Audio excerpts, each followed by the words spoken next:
Իրանը չի դադարեցնի ռազմական գործողությունները մինչև բոլոր պատժամիջոցները չվերացվեն։ Նման հայտարարությամբ հանդես է եկել Իսլամական Հանրապետության գերագույն առաջնորդի ռազմական խորհրդական Մոհսեն Ռազին։ Պատերազմը կշարունակվի մինչև Իրանին լիովին փոխհատուցում չտրվի եւ բոլոր տնտեսական պատժամիջոցները չվերանան։ Մենք նաև պահանջում ենք միջազգային երաշխիքներ Միացյալ Նահանգների կողմից Իսլամական Հանրապետության ներքին գործերին չմիջամտելու վերաբերյալ։ Սա մեր երկրի ժողովրդի գերագույն առաջնորդի եւ զինված ուժերի որոշումն է, ընդգծել է ռազմական խորհրդականը։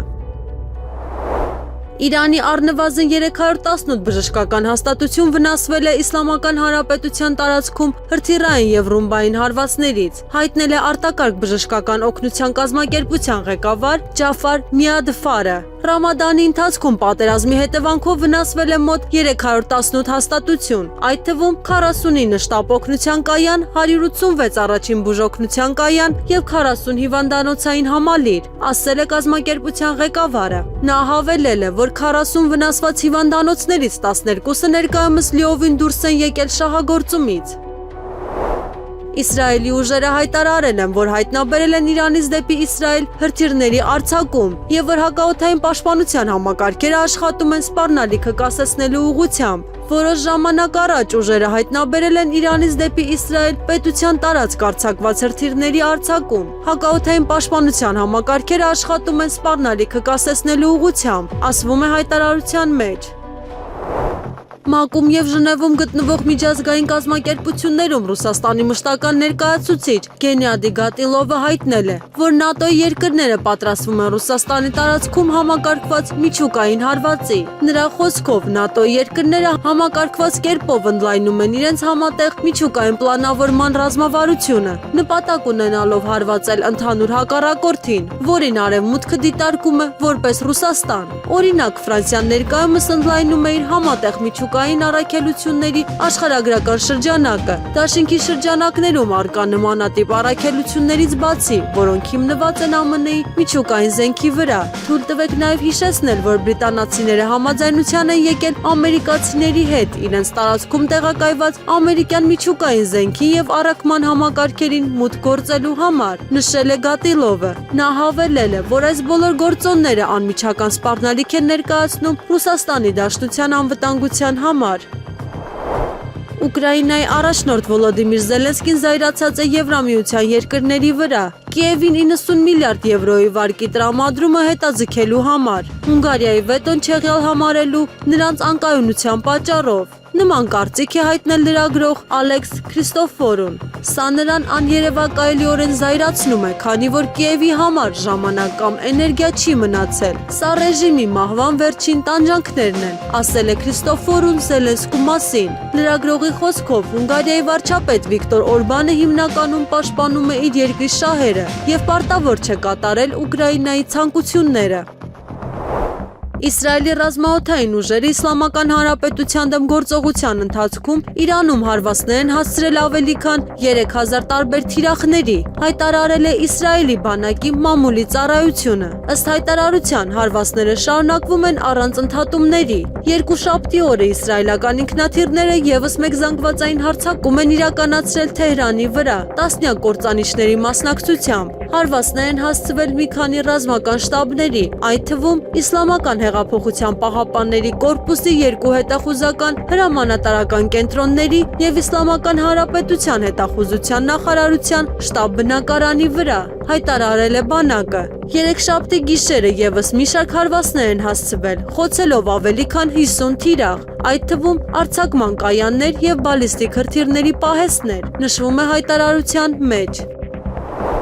Ալիևի հետ պայմանավորվել ենք, որ խաղաղություն է լինելու, առևտուր ենք անելու։ Այս մասին ազգային ժողովում լրագրողների հետ զրույցում հայտարարել է ազգային ժողովի նախագահ Ալեն Սիմոնյանը։ Պայմանավորվել ենք, որ խաղաղություն է լինելու եւ այդ ուղղությամբ էլ գնում ենք։ Շատ դրական են վերաբերվում Ադրբեջանի նախագահի վերջին հայտարարությանը, որտեղ ինքը խոսում է խաղաղությունից, որի մասին դուք մեջբերում չարեցիք եւ չխոսեցիք։ Պետք է հավատալ սեփական գործողություններին, սեփական պետության քայլերին։ Դուք մինչեւ խաղաղության պայմանագրի կետերը հրապարակելն էլ խաղաղությանը չէիք հավատում։ Մինչև սահմանին մարդ չսկսեց զոհվել, դուք էլի չէիք հավատում խաղաղությանը։ Բնական է, դուք կարող եք չհավատալ այն ուժերը, որոնք հիմա խորհրդարանում են, եւ այն ուժերը, որոնք ուզում են խորհրդարան մտնել, իրենց պատերազմ է պետք, նշել է Ալեն Սիմոնյանը։ Եթե դու պահանջներ ես ներկայացնում քո հարևաններին, բնական է դա կազուս բելի է, դա պատերազմի առիթ է, դու ակնհայտ անոնս ես անում, որ հարձակվելու ես նման բանի ես պատրաստվում, նշել է Սիմոնյանը։ 2020 թվականին պատերազմ է տեղի ունեցել, որից հետո Հայաստանն ու Ադրբեջանը սահմանը վերարտադրել են։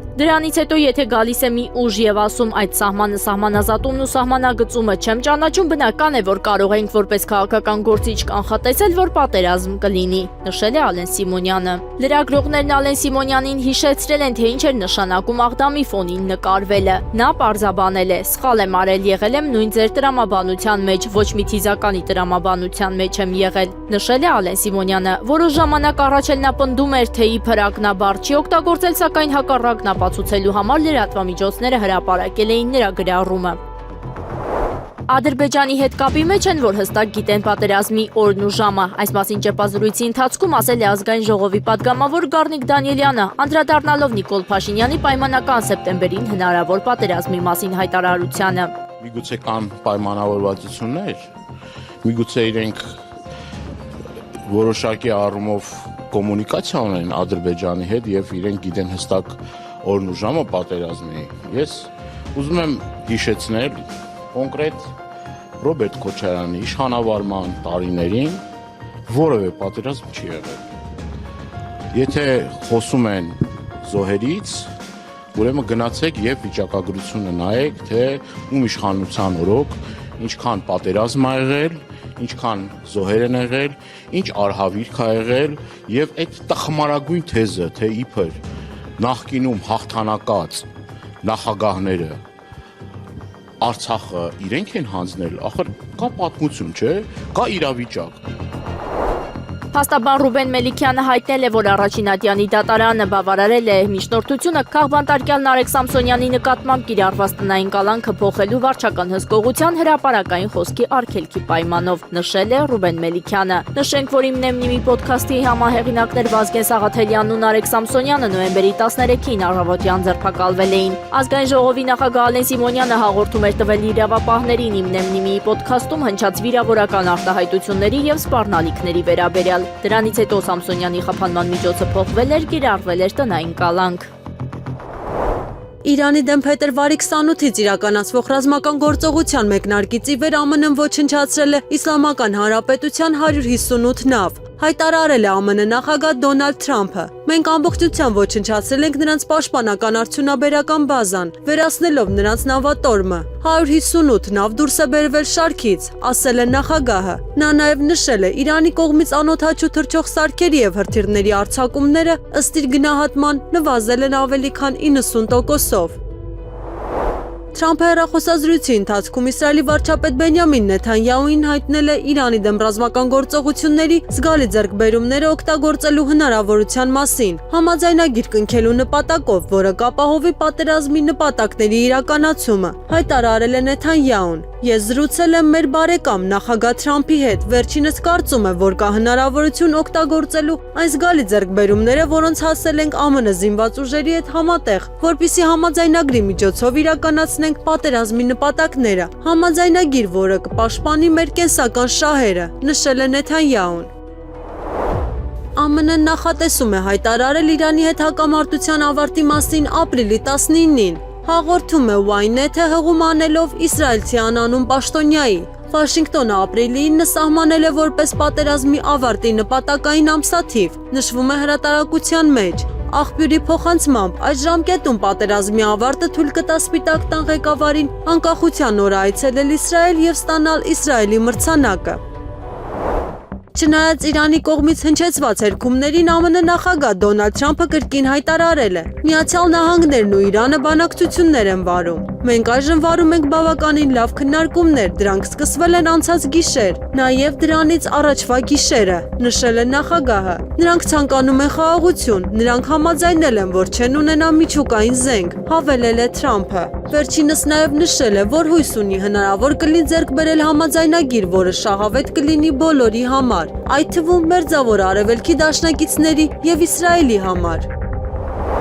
Կոլումբիայում կործանված ռազմատրանսպորտային ինքնաթիռում եղել է 125 մարդ, դրանցից առնվազն 48 տուժած տարհանվել են։ Այս մասին հայտնում է Կոլումբիայի օդատիեզերական ուժերի հրամանատար գեներալ Կարլոս Ֆերնանդո Սիլվա Ռուեդային։ Այս պահի դրությամբ հաստատված է տեղեկությունը, որ օդանավում եղել է 114 ուղևոր եւ անձնակազմի 11 անդամ։ Ներկայում հայտնի է 48 տուժածների մասին, որոնք արդեն տարհանվել են։ Նրանք բոլորը գտնվում են Պուերտո Լեգիսամոյի բժշկական հաստատություններում, հայտարարել է Սիլվան։ Կոլումբիայի բանակի ինքնաթիռը վթարի է ենթարկվել Պուտումայո դեպարտամենտի Պուերտո Լեգիսամոյից թռիչքի ժամանակ։ Գեներալի խոսքով վթարը տեղի է ունեցել օդ բարձրանալուց անմիջապես հետո։ Դեպի Պուերտո Ասիս չվերթին իրականացվող ինքնաթիռն ընկել է օդանավակայանից մոտ մի քանի կիլոմետր հեռավորության վրա։ Աղետի պատճառները այժմ հայտնի չեն։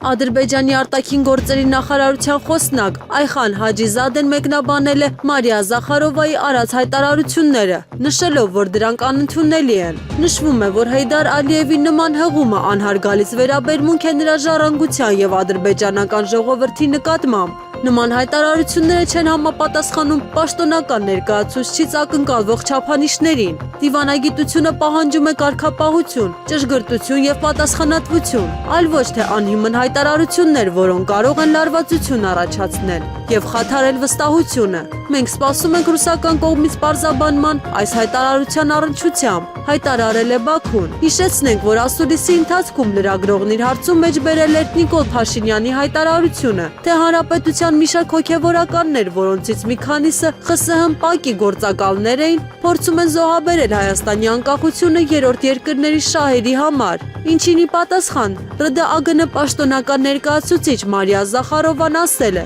որ չի հասկանում, ում մասին է խոսում Փաշինյանը, երբ ասում է ՊԱԿ գործակալներ, Հեյդար Ալիևի։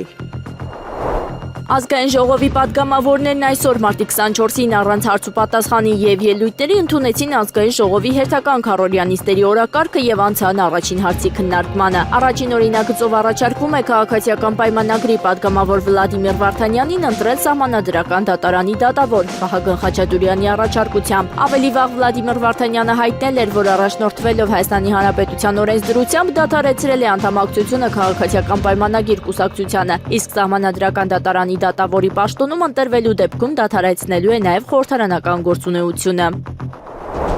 2 օր առաջ հանրապետական հիվանդանոց ծննդատանը գրանցված ծննդկանի մահվան դեպքով նախաձեռնվել է քրեական վարույթ։ Բուժաշխատողի կողմից մասնագիտական պարտականությունները չկատարելը կամ ոչ պատշաճ չկատարելը, որն անզգուշությամբ առաջացրել է մարդու մահ։ 40-ամյա ծննդկանի մահվան մասին հայտնի է դարձել դեպքից 2 օր հետո մամուլում տեղ գտած հրապարակումներից հետո։ Եվրամեդիա 24-ի հետ զրույցում քննչական կոմիտեից նշել են մարտի 22-ին ստացված հաղորդման հիման վրա նույն օրը հարուցվել է վարույթ։ Քրեական օրենսգրքի 187-րդ հոդվածի երկրորդ մասի հատկանիշներով նախաձեռնվել է դիակի դատաբժշկական փորձաքննություն։ Առողջապահության նախարարությունից էլ հայտնել են, որ ծննդաբերության ընթացքում հղիի վիճակը կտրուկ վատթարացել է, արձանագրվել է գիտակցության կորուստ։ Բժշկական թիմը ձեռնարկել է անհրաժեշտ բոլոր միջոցառումները, իրականացվել է շտաբ կեսարյան հատում, այնուհետև կազմակերպվել է ծննդկանի տեղափոխումը երրորդ մակարդակի վերակենդանացման բաժանմունք, սակայն կնոջ կյանքը փրկել չի հաջողվել։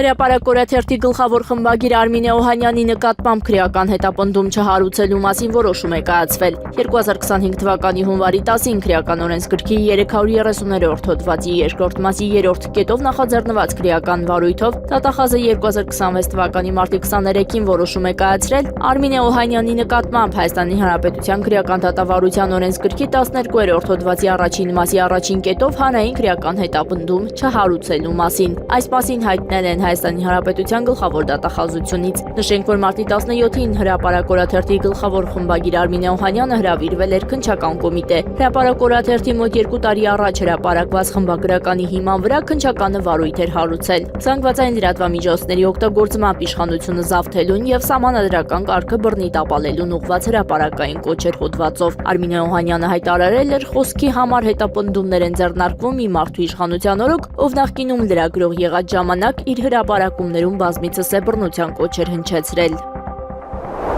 Եթե մենք լինեինք, պատերազմ չէր լինի։ Եթե 2021 թվականին մենք ընտրվեինք, Ղարաբաղը հաստատ չէր դատարկվի, որովհետև այդ ապուշ հայտարարությունը չէինք ստորագրի Պրահայում, որը ամբողջ կոնֆիգուրացիան փոխեց։ Այստեղ ես որևէ կասկած չունեմ։ Այս մասին ասել է Հայաստանի երկրորդ նախագահ Ռոբերտ Քոչարյանը ազգային ժողովի երկու պատգամավորների հետ ոդքասթում։ Ռոբերտ Քոչարյանը նաև նշել է, որ իրենք ռևանշիստական նկրտումներ չունեն։ Նման բան տարածում են, որովհետև այլ բան տարածելու չունեն, նշել է երկրորդ նախագահը։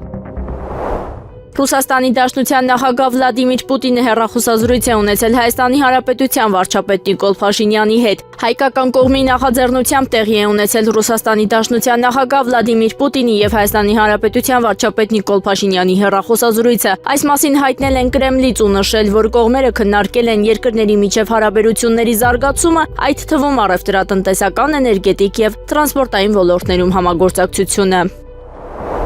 Փաշինյանի քայլերը ամբողջը հաշվարկված է, ուղիղ եթերում նրա համար պատահական ոչինչ չկա։ Այսպես է մեկնաբանել արցախցի կնոջ հետ վիճաբանած եւ վիրավորանքներ հասցրած Փաշինյանի արարքը քաղաքացիական պայմանագրից հեռացված պատգամավոր Հովիկ Աղազարյանը։ Երեխայի մոտ մայրիկին կամ հայրիկին կներեգին բարի համար վիրավորելը, նվաստացնելը իմ համար հանցագործություն մարդկանցը մի բան։ Հաջորդ բան։ Նիկոլ Փաշինյանը շատ մեծ վարկեցությամբ կարողանում է մանիպուլացնել հանրային տրամադրությունները, եթե որևէ մեկը մտածում է, որ դրանից պատահական բաներ ունեցած, հրաշած սխալվում է։ Նիկոլ Փաշինյանը այդտեղ երեք դրվագը տոնեց հաղթանակ։ Մի դրվագը այն էր, որ ընդդիմության այն շրջանակներ ասեն գտան, որ այդ տգեղ պահվածից հետո արդեն ինքը համարեց շանս չունի վերարտադրվելու եւ հետեւաբար իրենք պետք է սպասեն ընդամենը հունիսի 7-ը եւ տոնեն իրենց հաղթանակը։ Այսինքն ընդդիմության շրջանակներում մտածեց այդ մտայնությունը, որ Նիկոլ Փաշինյանը շատ թույլ է, չի կարողանում դիապետիրել եւ նմանատիպ տգեղ բաները տեղի ունենում։ Հովիկ Աղազարյանն անդրադարձել է նաև Փաշինյանի այն մտքին, թե եթե քաղաքացիական պայմանագիրը չընտրվի առաջիկա ընտրություններում, ապա սեպտեմբեր ամսին պատերազմ կլինի։ Արևը պետք է պատերազմ սանձազերծի ինչ նպատակով, որովհետեւ շու բաներ ունի ստանալու։ Հավեսյանը պատերազմ չի անում, զոհեր տան, քիչ թե բայց զոհեր տան։ Ուրեմն Արևի շու բաներ ունի ստանալու, չէ՞ դրան բանակը։ Հետևաբար երբ որ ինքը ասում է, եթե ես ընտրեմ պատերազմ չի լինի, դա նշանակում է Ալիևը այդ բաները կստանա առանց պատերազմի Նիկոլի բանակցությունների նախապես ունեցած պայմանավորվածությունների արդյունքում։ Հետևություն, եթե Նիկոլ Փաշինյանը ընտրվում է, Հայաստանի պետականության գոյությունը վտանգվում է, որովհետև այն բաները, որ Ալիևը կստանա դրա արդյունքում, նրանք լուրջ հետևանքներ կունենան Հայաստանի պետականության պետական գոյության իմաստով։ Իսկ եթե Նիկոլ Փաշինյանը չի ընտրվում այլ քաղաքական ուժ եւ այլ անհատ, ապա մենք հնարավորություն ենք ունենում այդ արհավիրքները դիմակայելու։ Հետևաբար վախեցնել պատերազմով դա նույնպես մանիպուլյացիա է։ Մեր վարչապետի թեկնածուն ոչ հներից է, ոչ նորերից նա ապագայի վարչապետ է։ Այս մասին այսօր դատարանի բակում լրագրողների հետ զրույցում ասել է Գագիկ Ծառուկյանը։ Մեր երկրին այսօր պետք է ապագայի վարչապետ, ինչ ասեմ իմ ասացի տերն եմ, հներից չի լինելու, նորերից չի լինելու, նշել է Ծառուկյանը։ Հարցին թե ով է թեկնածուն, Գագիկ Ծառուկյանը պատասխանել է հենց գա ժամանակը ըստ կարգի ամեն ինչ կասեն։ Միացյալ Նահանգները մերձավոր արևելքում իրավիճակի զարգացման 4 սցենար է դիտարկում, սակայն դրանցից ոչ մեկը բարենպաստ չի թվում Վաշինգտոնի համար, հայտնում է The Economist ամսագիրը։ Հրապարակումը նշում է, որ Սպիտակ տունը ունի գործողությունների 4 հնարավոր ուղղություն, քանի որ մարտական գործողությունները շարունակվում են արդեն 4-րդ շաբաթը։ Հրատարակության համաձայն այդ տարբերակները ներառում են բանակցություններ, զորքերի դուրսբերում տարածաշրջանից, հակամարտության շարունակություն կամ սրում։ Այնուամենայնիվ այն ընդգծում է, որ տարբերակներից ոչ մեկը բարենպաստ չի համարվում։ Հրապարակումը նաև նշում է, որ հրադադարի համաձայնագրի հասնելը թվում է ամենաքիչ հավանական սցենարը։ Նշվում է, որ դժվարությունները կարող են առաջանալ արդեն միջնորդի ընտրության ժամանակ։ Ավելին, միջուկային ծրագրի սահմանափակումների դիմաց պատժամիջոցների մեղմացում առաջարկող սահմանափակ գործարքը լիովին չի լուծի խնդիրը։ Քննարկվող այլ տարբերակներից է պատերազմի ավարտը, հայտարարելով Իրանի ռազմական կարողությունների ոչնչացման մասին։ ԱՄՆ նախագահ Դոնալդ Թրամփը հայտարարել է, որ Պենտագոնին հրամայել է 5 օրով հետաձգել Իրանի էներգետիկ ենթակառուցվածքների վրա հարվածները, մինչ երկու կողմերը խորհրդակցություններ կանցկացնեն, որոնք կշարունակվեն ամբողջ շաբաթվա ընթացքում։ Այս խորը մանրամասն եւ կառուցողական խորհրդակցությունների բնույթից եւ տոնից ելնելով, որոնք կշարունակվեն մեկ շաբաթ, ես հրամայել եմ ԱՄՆ պաշտպանության նախարարությանը 5 օրով հետաձգել Իրանի էլեկտրակայանների եւ էներգետիկ ենթակառուցվածքների վրա ցանկացած հարված, կախված ընթացիկ հանդիպումների եւ խորհրդակցությունների հաջողությունից, նշել է նախագահը։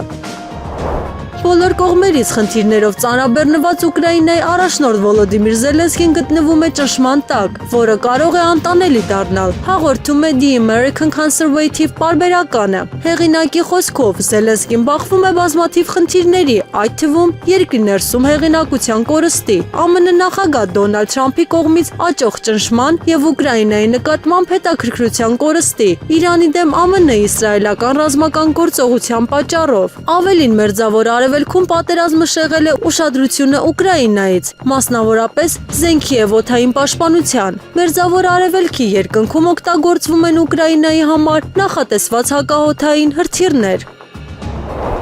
Իսրայելի ուժերը սկսել են հարվածների շարք Թեհրանի կենտրոնում գտնվող Իրանի կառավարական թիրախների դեմ։ Իսրայելի ուժերը ներկայումս թիրախավորում են Թեհրանի կենտրոնում գտնվող Իրանի կառավարական թիրախները, հայտնել է մամուլի ծառայությունը։